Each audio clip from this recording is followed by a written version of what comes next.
iniciando mais uma live. Dragon Fit, assessoria esportiva.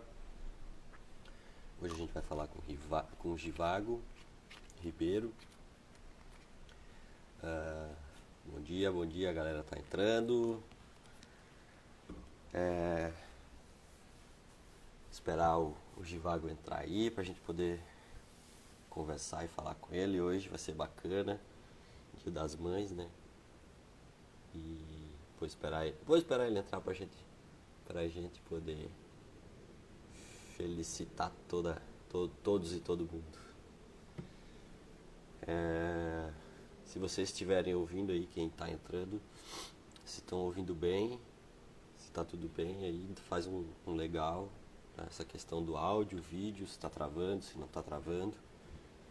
Faz um legal aí que é pra gente saber, tá? Esperar um pouquinho aí. Aí, Ravel tá ok, parece, então tá tudo bem, né? Beleza pura. Então, galera, como é que estão os treinos aí?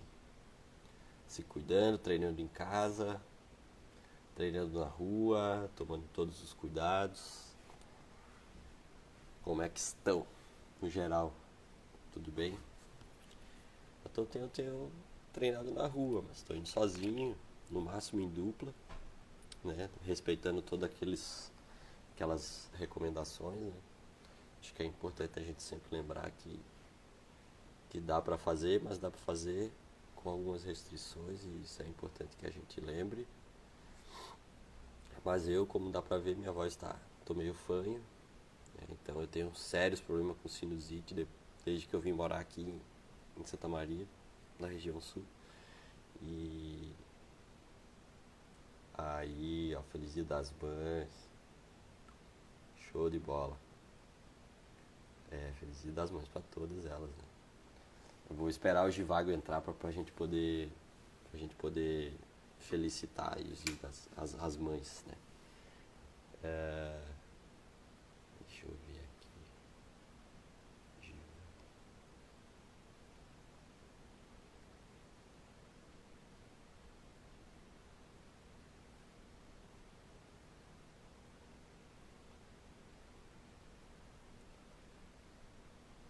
Então, como eu tava falando, eu tenho alguns problemas com sinusite, rinite desde que eu vim pra cá, então eu tô um pouco fanho. Vou pedindo desculpa pela minha voz estar um pouco fanha, um pouco ruim de entender, eu acho. Mas acho que dá pra levar, tá?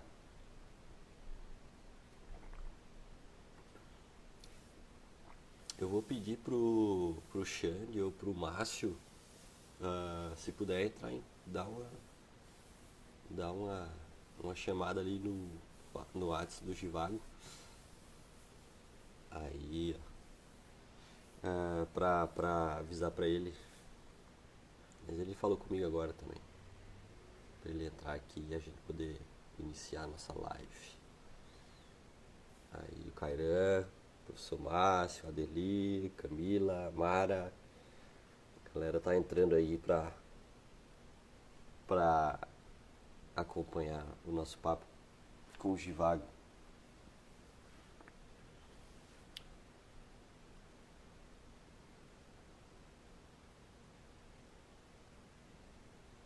Ó,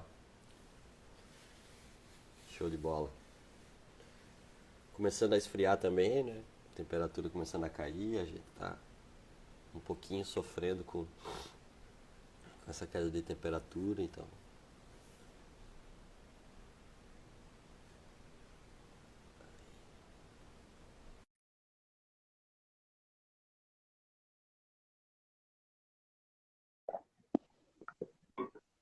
Aí, agora sim.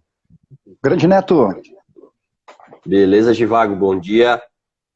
muito bom dia. Bom dia, bom dia. Em primeiro lugar, eu quero agradecer, cara, a disponibilidade, né? E de estar podendo conversar com a gente hoje. Acho que é bacana tu dedicar esse tempo aí pra gente. Valeu mesmo, quero agradecer de antemão. Quero pedir desculpa também porque a minha voz está um pouquinho prejudicada, eu tô um pouco... Não é resfriada, é problema com sinusite, então qualquer dúvida que tu tem aí, vai me perguntando de novo, que eu vou tentando te explicar. Não sei se dá para ouvir bem daí também. Tudo certo? Tá tranquilo, esses são os efeitos aí de viver no Rio Grande do Sul, né? O teu sotaque É, não engana. é verdade. E tava agora falando, antes de você entrar, tava falando que depois que eu vim morar aqui, comecei a ter esses problemas com sinusite, rinite, etc. Mas tem que ir levando, né? Não tem o que fazer. Tá, Givago, muito obrigado aí Maravilha. por estar aqui com a gente hoje, conversando e trocando esse papo, né, esportivo, que acho que é super legal. Para quem não sabe, eu conheço o Givago da UFSM, né, Givago? A gente participava Isso, junto do grupo de estudos, né, lá da professora Daniela, a Unesefs, e que era o núcleo, né, do grupo de estudo, e a gente se conheceu lá e convivemos um pouco ali, né, de forma acadêmica, e o que foi bem rico, né, experiência boa dentro da universidade, experimentando toda essa questão da ciência e o esporte, né, e a nossa profissão, que é educação física, né. Bom, Divago, fala aí, fala de ti, fala tudo aí, fica à vontade. maravilha. Bom, Neto, primeiro me apresentar então para os amigos da GoFit, né? Um grupo que realmente vem crescendo e vem elevando o nível do esporte em Santa Maria, em específico com a corrida de rua. E eu noto também a importância que vocês têm dado, principalmente para a nossa área de educação física, nós profissionais da área de educação física, ao trazer esse reconhecimento profissional, a trazer para junto da marca GoFit, né, um padrão de excelência, no atendimento, um padrão de excelência no desenvolvimento esportivo, na área privada, algo que é ainda mais difícil, e por isso eu me sinto muito feliz em estar participando hoje e falando para o público da GoFit, que com certeza coloca Santa Maria, como outras assessorias, mas em específico o GoFit coloca Santa Maria também, num cenário de destaque no Rio Grande do Sul. Bom, o meu nome é Givago Ribeiro, eu tenho 32 anos, sou dos esportes, em específico da canoagem olímpica. Eu comecei a prática esportiva, eu acredito que no dia 17 de dezembro de 1987, na Universidade de Santa Maria, o dia que eu nasci. Tá Né? brincando? Ah, tá. Ah, tá. Eu falei, tá brincando que sabe o dia exatamente que começou. O dia que Exatamente, eu acho que nasceu. o dia que eu nasci, e eu sempre faço uma brincadeira, Neto, quando eu vou na universidade fazer alguma palestra e participar de alguma aula, né, que é sempre bom retornar ao FSM, e inesquecível foi o primeiro dia que eu estive na universidade, foi no dia 17, o dia que eu nasci, né, então a gente sempre faz uma brincadeira nesse sentido, para mostrar também o quanto é importante a Universidade de Santa Maria para a vida de todos nós, seja no meio acadêmico, seja aqueles que têm também, como é a minha história, né, que nasci aí no USP, tá? Então, dentro dos esportes, né, sempre gostei do esporte de maneira geral, como qualquer menino aí no Brasil, com certeza o sonho inicialmente era jogar futebol. Agora estava assistindo aqui a corrida que o Ayrton Senna vence no Brasil, né, essa reprise, Aham. e, e lembro também que eu ficava em frente à televisão com uma tampa de panela, imitando ali o Ayrton Senna, né, Que massa. pilotando um carro de Fórmula 1. E até nesse aspecto, Neto, eu fiquei muito emocionado agora ao ver a reprise da corrida em rede aberta, né, porque eu já tive também o privilégio de correr no autódromo de Interlagos.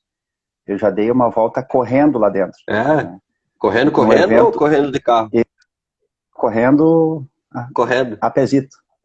A pezito. Um evento de Que massa. aniversário, em comemoração ao aniversário do Ayrton Senna, e eu fui convidado pelo Instituto Ayrton Senna, juntamente com meu irmão, e fizemos uma volta completa na Interlagos.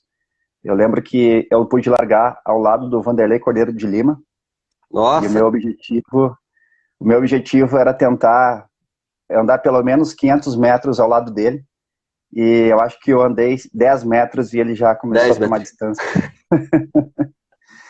Então, Que massa. dentro da história do esporte, né, com essas oportunidades que foram surgindo, até em questões comemorativas, assim como foi a corrida em Interlagos, mas me profissionalizei mesmo na canoagem velocidade, na canoagem olímpica, onde eu tive o início aqui no projeto social, em 2001, aqui em Santa Maria, um projeto que vinculava as escolas municipais, junto a um clube privado da cidade, que oportunizava, então, a prática da canoagem. Desde os primeiros momentos, eu sempre gostei de levar tudo muito a sério, né? E eu acho que antes de ser atleta, eu me considero um excelente competidor, né? Competidor, aquele que tem o espírito competitivo, aquele que realmente quer buscar a excelência, buscar o melhor índice, porque o atleta, ele pode ser ou não competitivo, né? Agora, o competidor, ele tem na sua essência a satisfação e o desejo de sempre estar competindo. Então, nesse sentido, eu considero duas categorias de atletas, né? Os competitivos e os nem tão competitivos assim, porque aí nós diferenciamos o alto rendimento e o esporte não profissional. Nesse caso, né, quando eu logo iniciei aqui na canoagem em Santa Maria, eu logo fiz um mapa das possibilidades que existiam, e isso com 13 anos, da onde eu poderia chegar com a canoagem. E o que mais me chamou a atenção, e chamou a atenção da minha família, é que naquela época era possível que através do esporte pudéssemos cursar uma universidade, né? Era uma proposta que tinha aqui no Rio Grande do Sul, junto com a Universidade de Caxias do Sul, e desde o início aquela foi a primeira meta, o primeiro objetivo, né? De família humilde, sabíamos que não seria tão fácil assim. Eu falo lá de 2001, né, para sair aqui da periferia e estar cursando uma universidade. Então, o esporte passou a ser uma porta de entrada, então, para o meio acadêmico, né, um sonho a ser conquistado através do esporte. E quando eu comecei em 2001, 2003, eu já estava contratado, digamos assim, pela Universidade de Caxias do Sul, embora não tivesse ainda a idade para estar estudando na universidade, mas através da canoagem eu tive a oportunidade de estudar em uma das melhores escolas de Caxias do Sul, a Escola Santa Catarina, e depois, então, ingressar na Universidade de Caxias do Sul, e tudo isso pelo esporte, né, pela canoagem. Então, acho que essa foi a maior razão, e com certeza acho que o motivo de muito orgulho para os meus pais, em apoiarem desde cedo a nossa estadia no esporte. Digo nossa porque meu irmão também participou disso, porque ali se realizava um sonho de estar possibilitando que alguém da família, enfim, eu e meu irmão, pudéssemos estar numa universidade. E depois disso, de 2003, 2005, foi uma carreira que só decolou. Em 2005 eu já estava em São Paulo, de São Paulo eu já estava no mesmo ano na Hungria, e da Hungria para a Alemanha, para o Canadá, México, Rússia, Polônia, República Tcheca, Croácia, enfim, são mais de 20 países aí. Que massa. Então, nós começamos a perceber o quão é válido o esporte enquanto oportunidades, e com certeza isso surge para quem leva a sério, surge para quem se dedica com excelência, porque nós já estamos falando em nível internacional, já estamos falando nesse aspecto em profissional, só que isso tudo tendo a mentalidade de um adolescente de 15, 16 anos, né? Então tudo muito precoce, justamente para que se pudesse chegar ao nível de excelência. Em 2005 mesmo, ou seja, 4 anos depois que eu dei a minha primeira remada aqui na barragem em Santa Maria, eu já ocupava a 14ª colocação no mundo, né? Individualmente, eu já era o 14º remador mais rápido no mundo, na categoria até 18 anos. Tu tinha 15 anos. Aí eu já estava com 17 anos, 17 para 17 18 anos. anos. Tu era menor de idade e já estava no top 20 mundial. Isso. Já estava... tá louco? Eu lembro Fantástico isso. que isso, se for tratar de desenvolvimento esportivo, nós que também agora estudamos, né, essa parte, desenvolvimento esportivo, desde a base até o alto rendimento, eu confesso que fico muito surpreso a fazer, digamos assim, a leitura do que foi a minha carreira e também a carreira do meu irmão, porque realmente fazer o índice entre o top mundial, né, top 15 do mundo em 4 anos, para um jovem, né, que não conhecia o esporte, e a partir do momento que ele inicia o esporte, 4 anos depois está entre os 15 melhores do mundo, isso competindo com escolas que formam atletas já historicamente, né? Por exemplo, Hungria, Alemanha, Polônia, esses que eu citei, já são países com histórias centenárias na canoagem. E o Brasil, a canoagem brasileira, tem um pouco mais de 30 anos.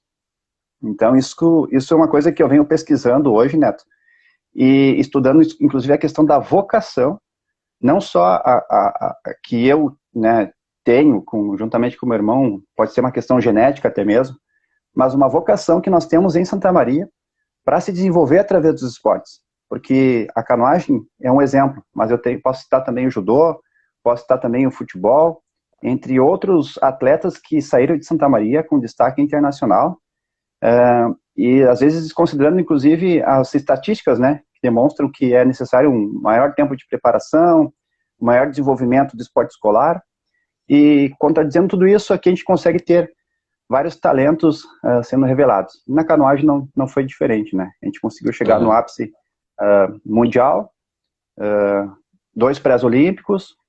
O meu irmão avançou em 2016 para os Jogos Olímpicos de Verão. Antes disso, nós tivemos a participação também nos Jogos Olímpicos Universitários em Kazan, na Rússia, onde tivemos aí a 5ª colocação, né, que também foi uma surpresa muito grande, sim, para todos nós. Nós já havíamos de 2 medalhas nos Jogos Pan-Americanos em 2011 e fomos convocados, então, para representar o país nos Jogos Olímpicos Universitários. E qual que é a diferença, Neto? Por que é relevante esse resultado? Porque o Brasil é um dos poucos que tem hoje o esporte universitário, ou seja, o Brasil não tem esporte universitário desenvolvendo alto rendimento olímpico, né? E quando nós vamos competir contra atletas americanos, canadenses, russos, alemães, eles têm um sistema universitário que justamente permite que atletas se desenvolvam através das universidades. O nicho universitário é muito forte, o esporte no nicho universitário em outros países é muito forte, né? E eu vejo, antes eu tive uma conversa, né, em outra live, eu falei com o professor Luiz, né, e Luiz Lemos ali, e ele comentou justamente isso, essa questão do projeto, alguns projetos da universidade incentivando o esporte e começando a aflorar um pouco essa questão do esporte na universidade, né, como um dos atores principais, além, claro, do conhecimento científico, prático, né, teórico-prático, o esporte como um viés forte dentro da academia também. Eu vejo que o Brasil ele deixa de ser uma potência olímpica justamente quando falha nessa base. A primeira grande falha é no esporte escolar, né? Quando a gente percebe uma crise no futebol brasileiro, é notório que os demais, então, vão viver o que há de pior. Imagina, né? Pois é. Um cenário hoje pós-Olimpíada Rio 2016, Neto, é vergonhoso. É vergonhoso a gente encontrar com amigos europeus, amigos americanos, e dizer que o esporte no Brasil, depois dos Jogos Olímpicos, simplesmente acabou, né? Quem viveu dentro do sistema olímpico sabe o que eu estou falando, né? Nós chegamos no ápice olímpico, chegamos na canoagem com 2 medalhas, 2 finais, inclusive, e o dia após, então, as provas, a segunda-feira que cedeu depois o término dos Jogos Olímpicos, o esporte brasileiro simplesmente começou a fechar as portas, e hoje nós vivemos aí junto com a pandemia, né, uma deficiência muito grande no sistema do olímpico brasileiro. Então, quando há uma falha lá na base, no esporte escolar, isso depois é repassado para o esporte universitário, é quase um milagre quando a gente consegue extrair aí algum resultado em nível internacional. E é um fator até a ser estudado, Neto, porque realmente o Brasil tem talentos aí em várias modalidades, aí quase numa totalidade das modalidades olímpicas, e é lamentável ainda a falta de políticas públicas, e eu falo agora também como gestor público, porque eu faço parte hoje da gestão aqui na prefeitura. Então, é incrível, assim, a gente tem que estar provando e justificando diariamente essa necessidade da sociedade para se desenvolver por meio do esporte. E aqui, Neto, a gente não fala na medalha especificamente, a gente fala justamente no sistema de oportunidades que os esportes são capazes de ofertar para quem o pratica, né? Seja na saúde preventiva, no fator educacional, na inclusão social, na inclusão das pessoas com deficiência, enfim, nós formos tratar aqui somente desse tema, nós temos que fazer uma outra live de 2 horas, para trazer, inclusive, autores aí que já defendem e comprovam essas teses, e mostrar o porquê que o Brasil realmente ainda continua remando contra a maré, e dependendo de resultados, às vezes, de pessoas atletas que acabam fazendo carreira fora do país para representar a bandeira verde e amarela. Na tua fala, né, eu extraí assim, uma questão que eu acho que é fundamental, e eu acho que é importante a gente, assim, retomar, né, e falar novamente, né, que é essa que tu acabou de falar de novo, e eu vou repetir, a função social do esporte, né? A gente sempre, de uma forma geral, as pessoas sempre imaginam e ligam o esporte à saúde, né? Como prevenção, como promoção de saúde, mas o esporte ele tem um papel fundamental de forma social, assim como tu diz, para crianças, para adolescentes, na formação do ser humano, enquanto ser humano, profissional ou meio social, o esporte ele tem que estar inserido em todos os âmbitos, né? Então, assim, além do que, olha só a tua história, né, cara? Tu através do esporte, profissionalmente tu cresceu, e tu teve a oportunidade de conhecer o mundo, cara, através do esporte, né? Então, se não fosse lá naquele projeto que tu falou, lá em 2001, cara, como é que seria o Givago hoje? O que estaria fazendo?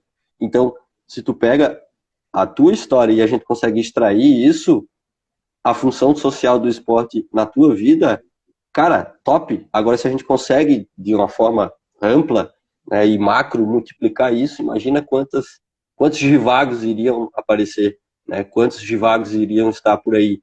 Cara, o esporte ele tem uma função social muito mais importante do que a gente imagina, né? Talvez você, nós somos profissionais de educação física, a gente está inserido ainda no meio acadêmico e vive disso, a gente sabe a importância, mas é importante que a gente fale para as pessoas para que elas saibam, né? E a gente tem que difundir essa ideia da função social do esporte.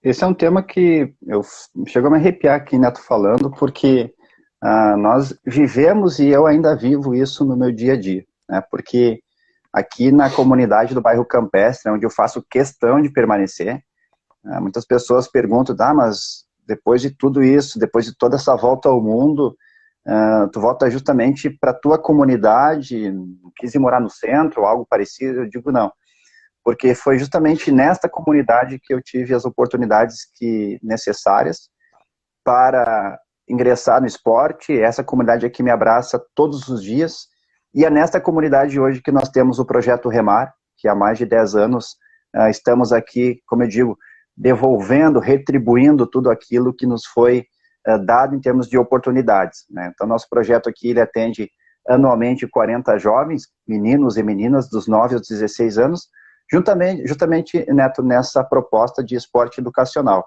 O vínculo aqui é direto com a Escola Municipal Hilda Vasconcelos. Eu brinco sempre e exalto essa escola, porque é a única escola do município, de toda a rede, que forma atletas olímpicos, né? É a Escola Municipal Hilda Vasconcelos, onde com o meu irmão eu pude estudar aqui do pré-escola à 8ª série. Então é um orgulho muito grande trazer isso para a comunidade e mostrar que aqui nós temos grandes potenciais e temos como se desenvolver, né? E o esporte, ao contrário do que muitos pensam, né, jamais será um gasto, e sim um investimento. Porque é onde eu tenho uma criança remando, uma criança participando de uma atividade esportiva no contraturno escolar, onde eu consigo ocupar o tempo que está ocioso dessa criança. Nós estamos, então, trabalhando vários aspectos essenciais para a sociedade. O primeiro deles, que de repente as pessoas não notem, mas nós estamos trabalhando a segurança pública. A segurança pública, ela começa lá na base, lá na ocupação do tempo ocioso das crianças nas comunidades, jovens e adolescentes. Depois disso, a saúde preventiva, nós estamos trabalhando, então, formas de educar fisicamente as pessoas com bons hábitos de alimentação, de repouso, de treinamento físico, para que não sejam adultos doentes que depois estejam aí ocupando, né, o sistema único de saúde, sobrecarregando o sistema. Então, com isso, todo aquele investimento, que alguns ainda pensam que é um gasto, acaba trazendo uma excelente contrapartida para a sociedade. Mas, por óbvio, né, nós sabemos que isso não é da noite para o dia. Isso é uma mudança cultural, é uma educação que nós temos que propor e, dia após dia, trabalhando isso na sociedade. E aqui eu consigo fazer isso junto com a minha família, junto com o Projeto Remar. Há mais de 10 anos, então, nós temos esses resultados expressivos aqui na segurança pública da comunidade, né? Basta ver os índices criminais que aqui praticamente zerou, né? Nós não temos hoje, graças a Deus, há mais de 4 anos, nenhum jovem aqui da comunidade envolvido aí nos delitos, né? Enfim, em crimes que a gente sempre ouve aí sendo comentados nos jornais, bem como a canoagem aqui, ela passou a ser um esporte de referência, um esporte desejado pelas crianças e pelos adolescentes, porque sabem que através da canoagem eles vão viajar, vão conhecer outros lugares do mundo, vão conquistar o seu lugar na sociedade, a sua emancipação. Então isso acabou transformando a nossa comunidade, trazendo grandes parceiros aqui para dentro também, e é por isso que a gente faz questão de permanecer aqui e desenvolver um trabalho que é muito, muito nosso, assim, que é muito da nossa raiz. Isso nos traz um orgulho muito grande de poder contribuir com a comunidade, com a sociedade que tanto nos apoiou. Que massa.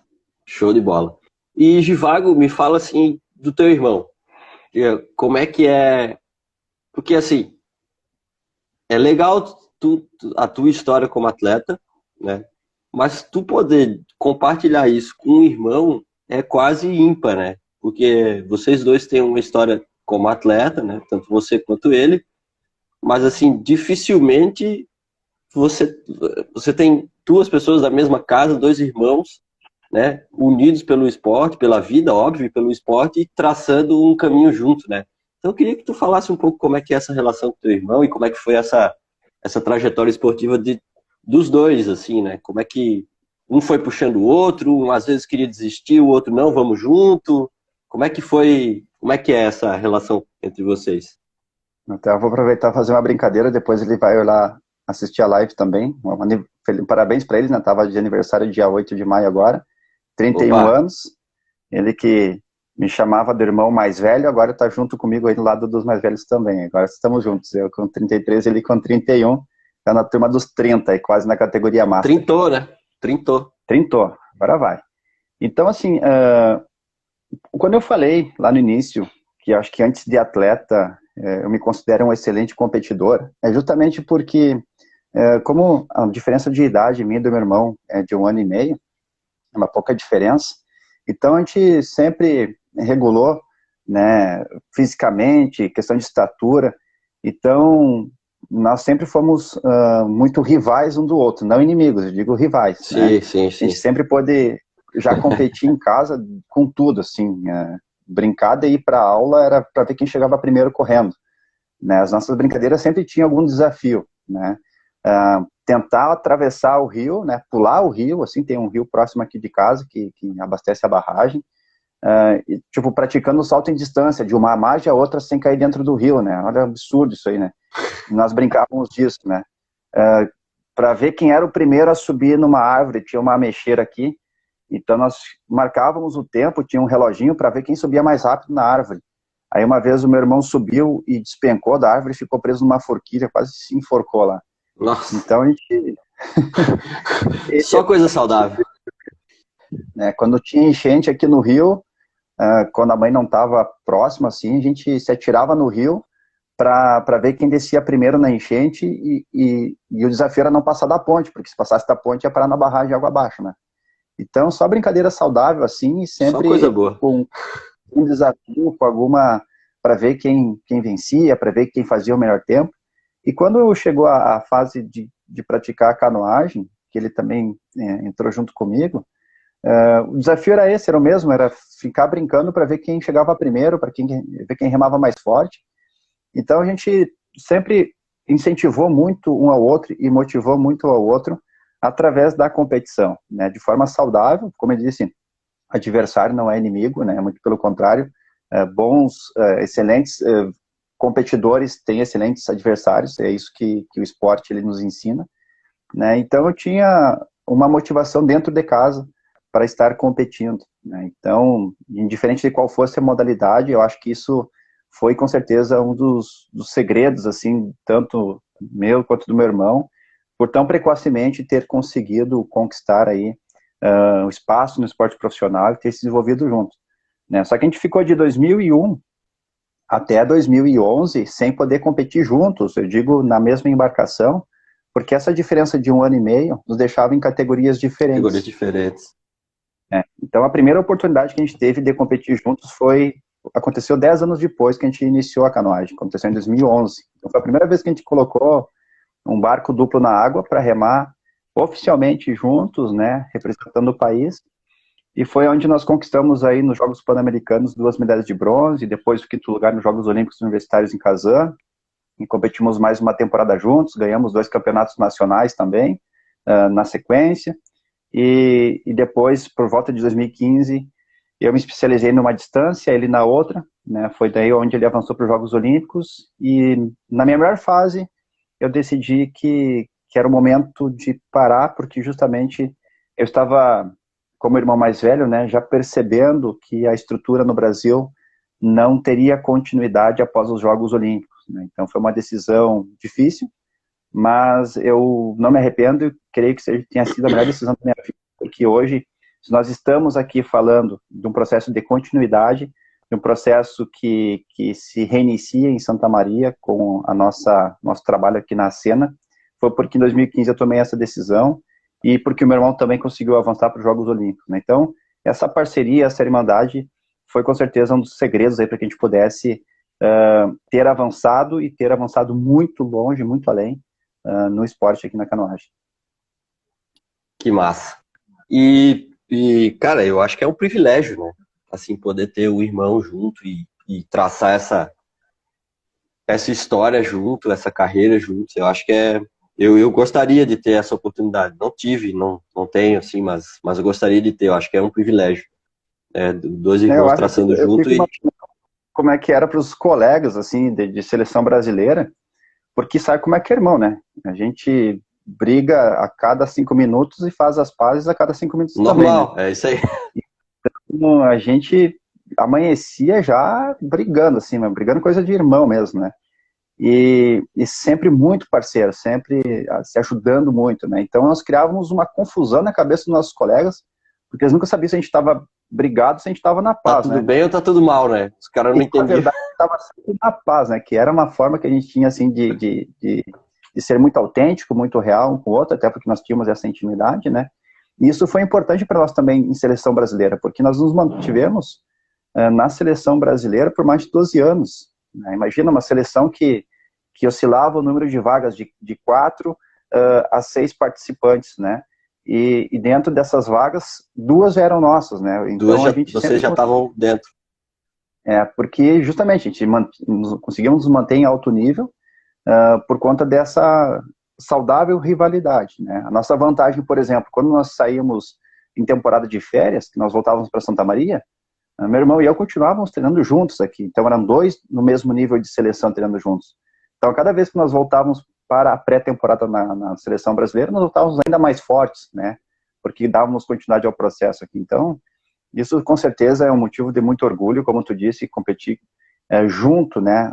E ter essa motivação com o irmão mais novo, né? Eu acho que foi sem sombra de dúvidas e hoje no projeto continua sendo aí um motivo de muito orgulho.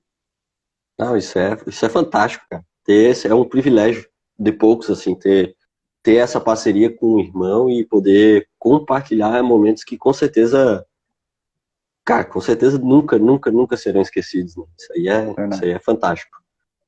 Cara, e falando de prova, assim, cara, eu vou te fazer 2 perguntas, tá? Qual foi o teu melhor resultado, aí falando de números e etc, né? E qual foi a tua melhor prova? Aquela prova, assim, que pode não ter sido o melhor resultado, mas aquela prova foi sensacional. Por algum motivo, né? O Não resultado, sei. o resultado que eu, Opa, o melhor, dá pra o ouvir? melhor Aí. que eu considero assim que não me sai da memória foi o campeonato mundial no Canadá em 2009. Primeiro porque, sem sombra de dúvidas, já na categoria principal, eu estava numa parceria com Edson Silva, né, aqui de Porto Alegre, um remador também, oriundo de um projeto social lá no Guaíba, e um irmão também, porque ele remou comigo naquela temporada do Mundial 2009, e em 2016 ele acabou também classificando com o meu irmão para os Jogos Olímpicos, né? Então, essa parceria dos irmãos Ribeiro com Edson Silva sempre foi uma parceria de muito Mas, sucesso. Eu, eu e meu irmão tivemos o privilégio de remar com ele, que ele é uma geração um pouco mais antiga que a nossa, e eu acredito que para o Edson também tenha sido aí motivo de grandes felicidades e muitos resultados positivos que ele teve juntamente com meu irmão e comigo. Então, aquele Mundial de 2009 no Canadá, ele marca a minha história porque ali avancei para o top 10 do mundo, junto com o Edson, né, nos barcos que duplos, né? massa. E não bastasse isso, na semifinal, nós olhávamos para os adversários na semifinal e nós só tínhamos uma única chance de avançar para aquela final, que era vencer um campeão mundial, vencer um campeão da Copa do Mundo ali, ou um campeão olímpico, porque quando você chega num nível de mundial, você não tem mais aquele nível sul-americano, pan-americano. Ali, quando Uhum. a gente pega um nível europeu, não tem ali atleta que já não tenha uma medalha em campeonato mundial ou Copa do Mundo, né? Então, para nós, quebrar aquele tabu, romper aquela barreira, era algo até então, né, difícil, né, algo que seria inusitado. E naquela prova no Canadá, eu lembro que a gente fez, sem sombra de dúvidas, a melhor performance da carreira, nos 200 metros, e vencer aquela prova. Vencemos a final B, né? Nós temos duas finais na canoagem, a final A e a final B.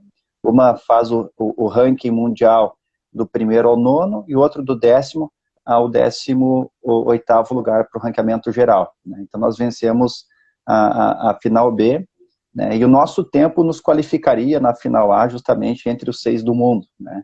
Só que a fase semifinal ela é uma fase muito ingrata, assim, né? Ela é uma fase que você pode pegar ali o campeão e o vice-campeão olímpico e não Sim. avançar para a final A, né? Então, nesse sentido, aquela final no Canadá com o Edson deu um fôlego, uma motivação para seguir acreditando e participando ainda mais dos eventos internacionais, e começou a quebrar alguns tabus em nível internacional, onde o Brasil começou também a ser mais respeitado na canoagem velocidade, né?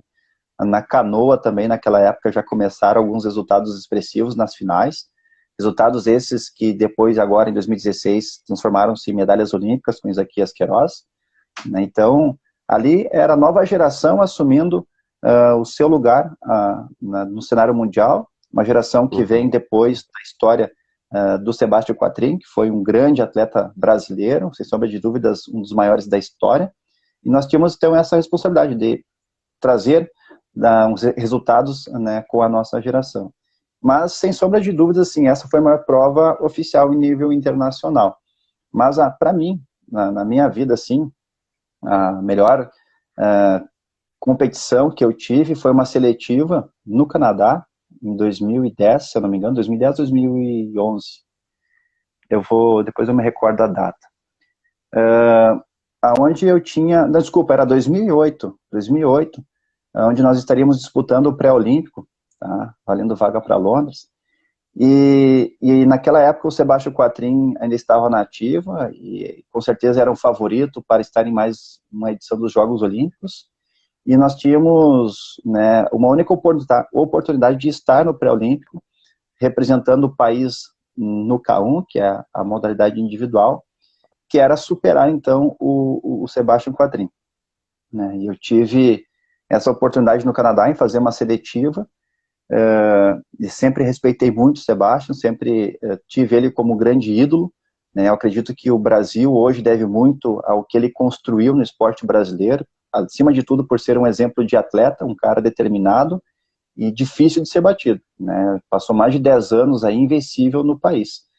E naquele ano, eu lembro que eu me preparei muito aqui em Santa Maria, durante o período de férias, e eu falei, olha, esse ano tem que ser nosso, esse ano eu tenho que conseguir um resultado expressivo em termos nacionais aí para justamente provar que eu tô na linha de frente e que eu posso representar Aham. o país.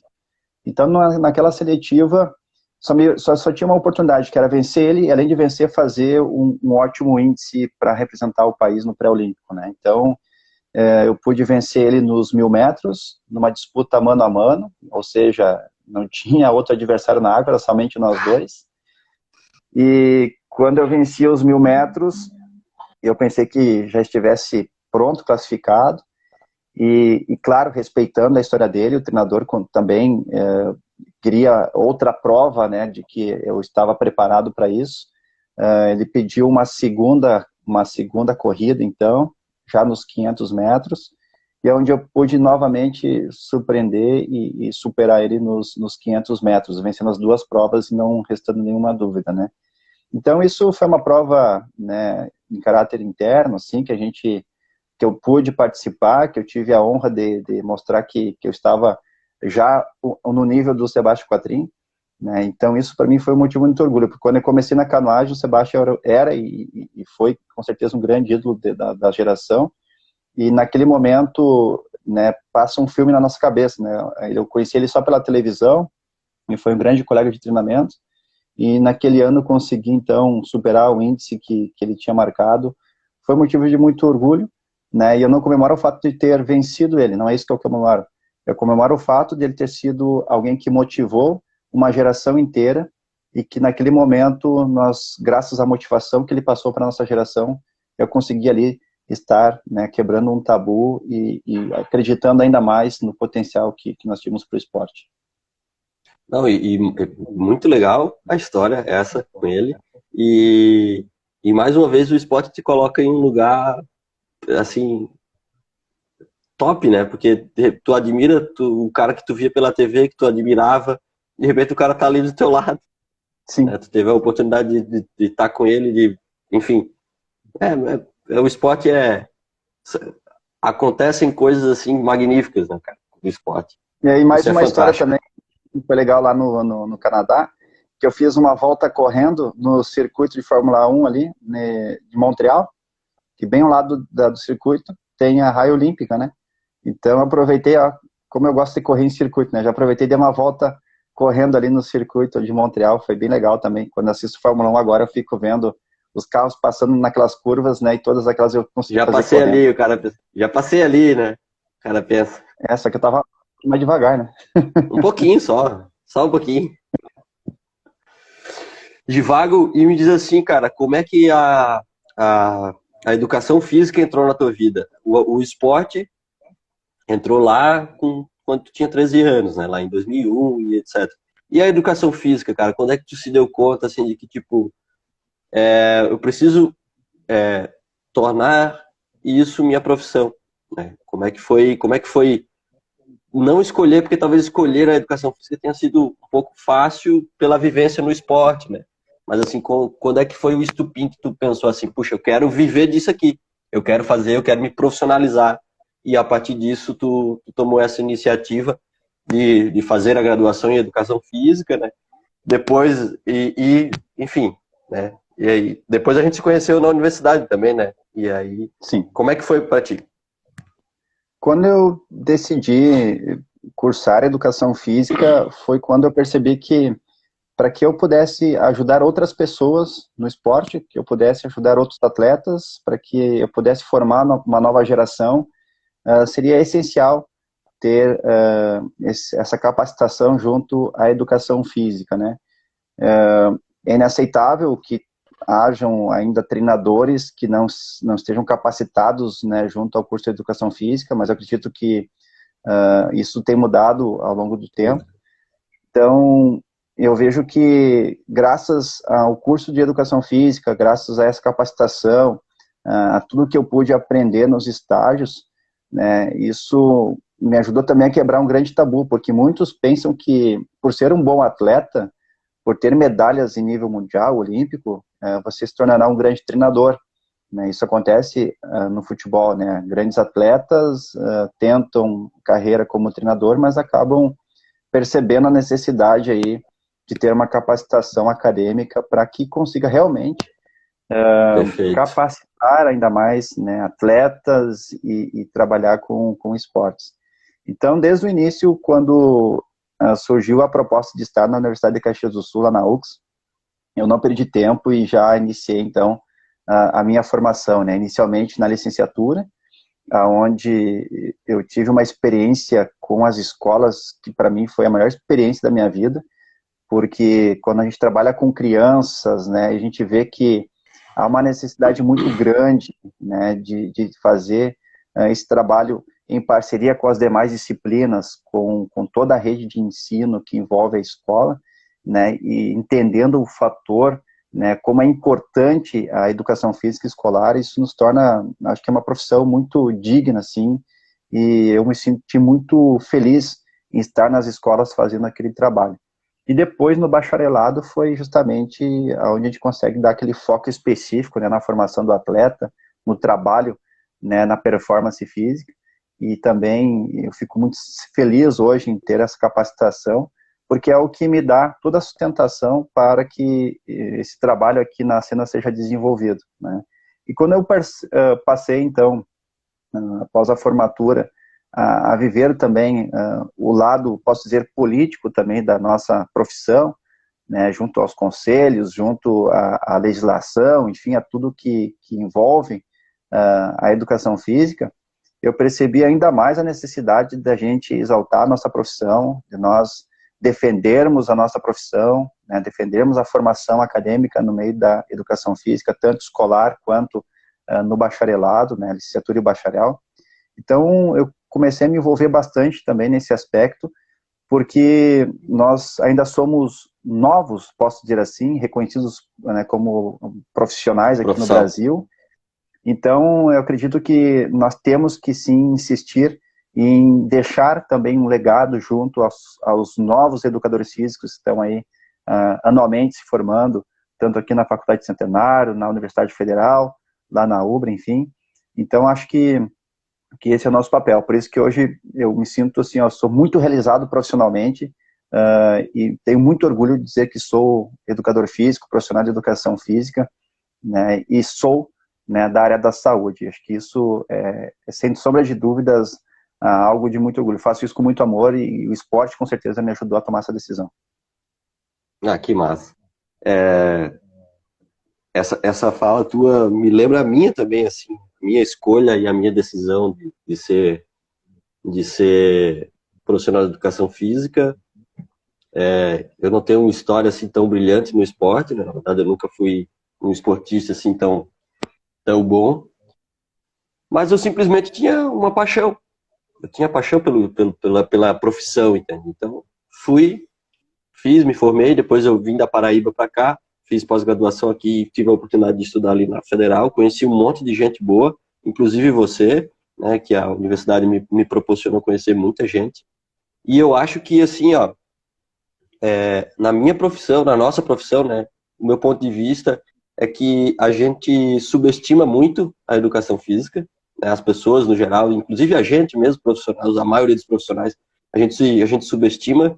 É uma profissão que assim, tem um potencial gigantesco, né, de crescimento exponencial, né, na vida, o impacto da educação física na saúde das pessoas, na parte social das pessoas é fantástico, desde que a gente saiba usar e a gente consiga, através da educação física, ser um instrumento, né, como profissional, né, para melhorar esses aspectos e valorizar esses aspectos.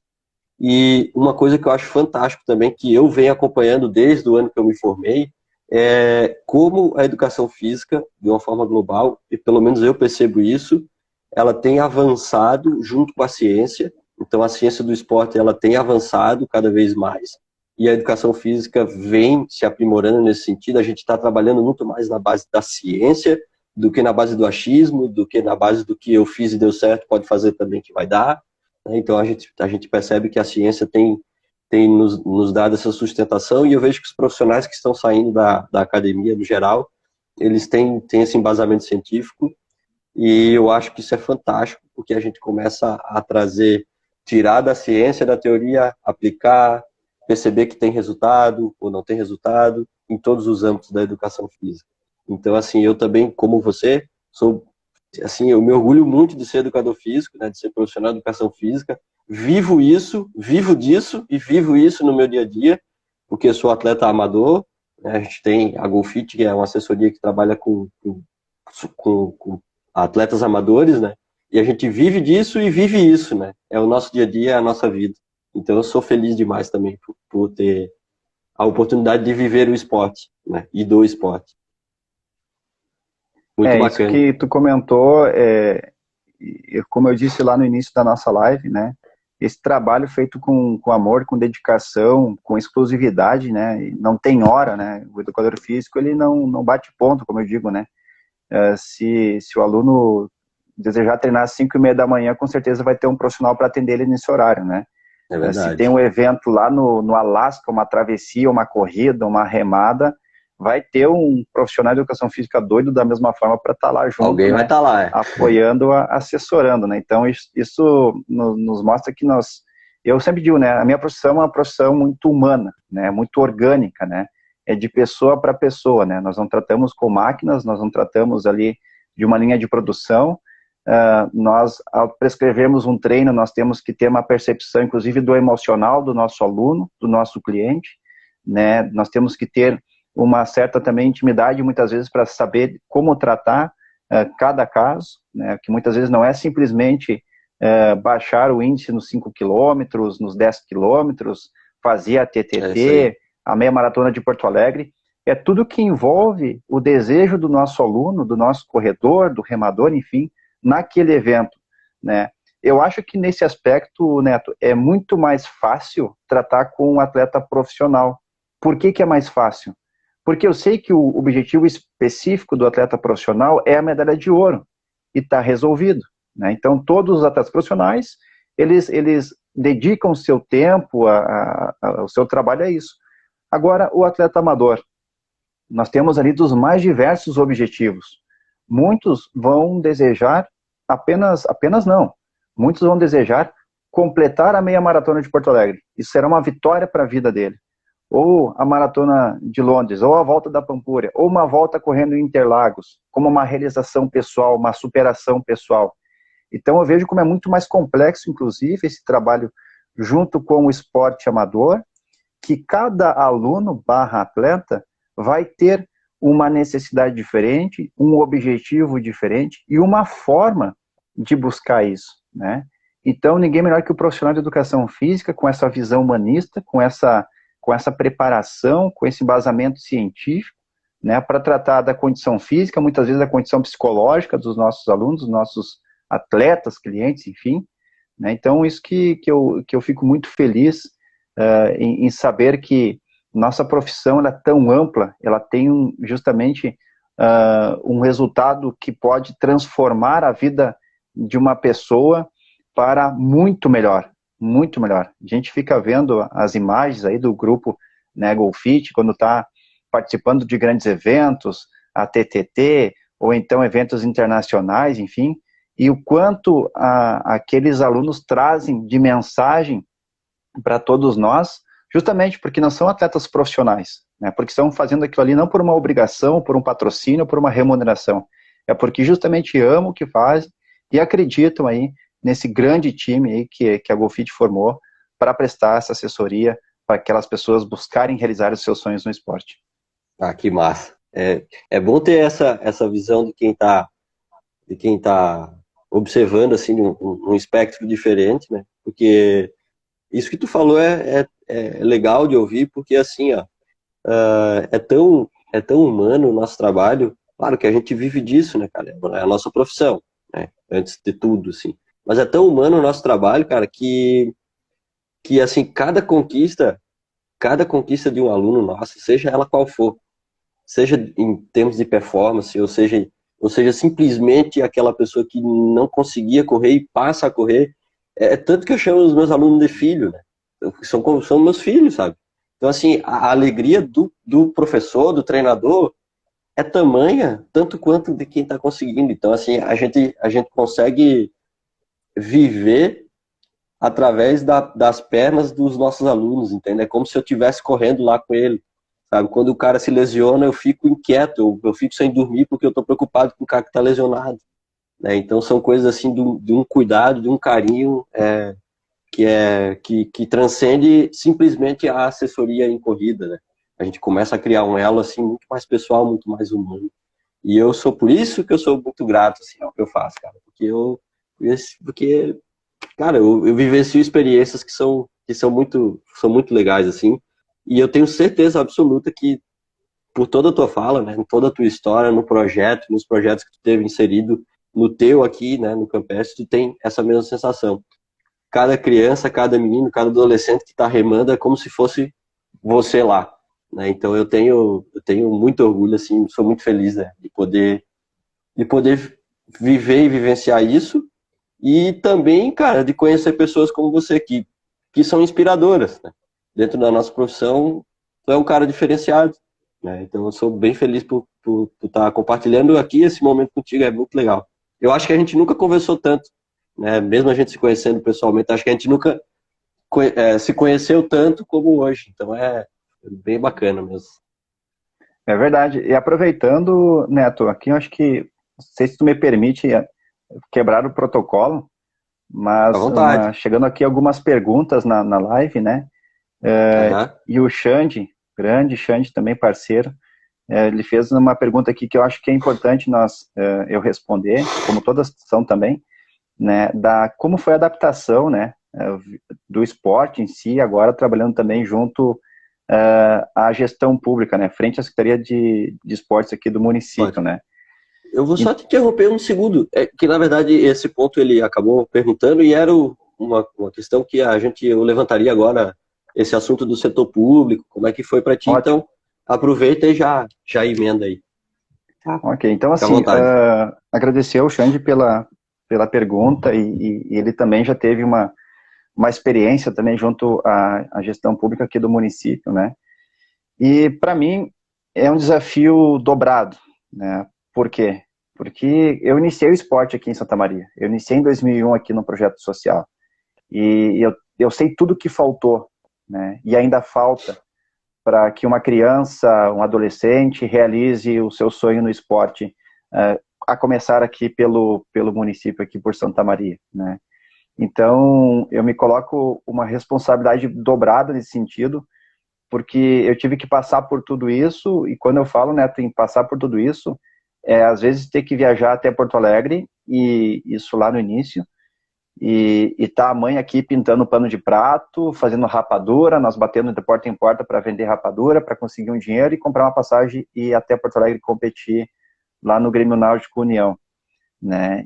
E justamente pela falta aí de um incentivo, né, iniciar aqui no setor público local, na época, e quanto maior fosse o nosso sonho, maior também passariam a ser as nossas dificuldades, né? Então, muitos acabam desistindo nesse caminho, porque justamente tem que ter muita persistência e ouvir muito não até que consiga chegar no resultado que se espera, né? Então, pode falar.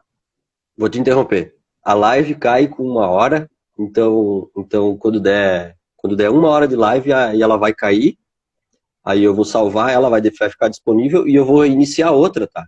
Aí a gente Tá bom. continua, tá? É só para avisar que quando dá 1 hora cai, aí a gente retoma, beleza? Estamos com quantos minutos agora?